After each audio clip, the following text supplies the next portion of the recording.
Stability is Not Control series. Episode 11. The Stable Person. Up to now, we've talked about relationships, loyalty, lies, friends, trust, replacement, and boundaries. But eventually, stability has to come back to one person, you. Because you can create the most organized life in the world and still feel completely unstable inside it. You can have money, a home, a partner, friends, a routine, a successful career. People can look at you and think they have everything. And inside, you can still be fighting constantly, not necessarily with anybody else, with yourself. You need attention, then more attention. You need reassurance, then reassurance stops working. You need to win, then you need another win. You need someone to admire you. Then the moment they stop, you need another person. You need somebody to choose you. Then once they choose you, you're afraid they'll change their mind. You need everybody to think well of you. Then one person doesn't, and suddenly the whole day is ruined. That's internal instability. And external control cannot fix it. It can temporarily calm it. That's the dangerous part. If controlling a partner reduces your anxiety, you might think the control worked. If checking their phone makes you feel better, you might think you found security. If getting everybody to agree with you makes you feel important, you might think you found confidence. If having people constantly praise you makes you feel valuable, you might think you found self-worth.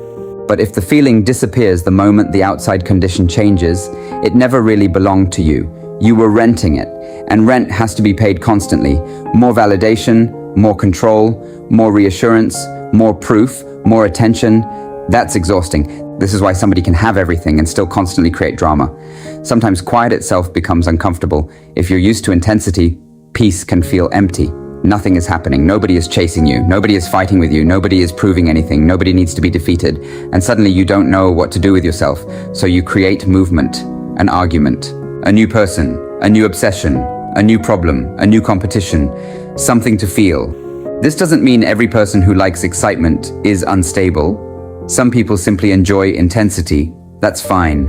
The problem is when chaos becomes necessary for you to feel alive, then you're not choosing excitement, you're dependent on disruption. A stable person isn't someone who never gets angry, never gets jealous, never becomes insecure, never makes impulsive decisions, never feels afraid. That person doesn't exist. Stability is not emotional numbness. I think it is more like this. You can experience something without automatically becoming it. You can feel angry without letting anger make every decision. You can feel rejected without deciding you're worthless. You can be betrayed without believing every human being will betray you. You can be successful without needing everybody else to fail. You can be alone without assuming nobody wants you. You can love someone without losing yourself inside them. You can lose something without deciding your entire life is over. That kind of stability is difficult because nobody can give it to you permanently. People can support you, love helps, friendship helps, money helps with certain problems, a safe home helps, good work helps. All of these things matter. We shouldn't pretend internal peace means external conditions don't matter. They absolutely do. But eventually you need something inside that remains yours when circumstances change. Your principles, your judgment, your ability to think, your ability to say, "This hurts, but I don't need to destroy myself because it hurts." Your ability to look at yourself and admit, "I was wrong," without turning that mistake into, "I am nothing." There is strength in being able to correct yourself without hating yourself, because people who cannot tolerate being wrong often become dangerous. Every mistake becomes a threat to their identity. So instead of admitting it, they have to defend it, blame somebody, change the story, attack the person who noticed, double down. Now, one mistake becomes 10 mistakes because admitting the first one felt unbearable. A more stable person can say, "Yes, I fucked that up," and then deal with it. That doesn't feel good, but it prevents one bad decision from becoming a whole personality. There is another kind of internal stability, not needing everyone to stay. That one is difficult too. You can love people deeply, you can want them in your life, you can fight for a relationship worth fighting for, but if your entire existence depends on one person never leaving, fear will eventually enter everything. Then you don't love freely, you negotiate with fear, you overgive because you are afraid. You accept things because you are afraid. You control because you are afraid. You become somebody else because you are afraid. Then even if they stay, you lost something. You. A stable relationship needs two people who can belong together without one person disappearing into the other. The same applies to friendship, work, family, anything. You need parts of yourself that remain yours. Your mind, your values, your ability to choose, your ability to walk away when something becomes wrong, your ability to stay when something deserves work. And maybe this is where all the previous episodes start meeting.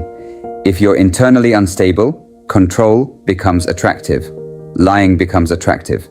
Validation becomes attractive. Replacing people becomes attractive. Winning becomes attractive. Keeping weak people around becomes attractive. Because every one of those things gives you a temporary answer to something happening inside. But temporary answers need repetition. So the cycle continues. Real stability is slower. You build a relationship with yourself the same way you build trust with another person. Through evidence. When something goes wrong, do I survive it? When I'm angry, can I calm down? When I make a mistake, can I correct it? When somebody rejects me, can I keep my dignity? When I am alone, can I still create something meaningful? When I don't know what happens next, can I continue? Each time the answer becomes yes, something inside gets stronger. Not invincible, stronger. And maybe that's what internal stability actually is.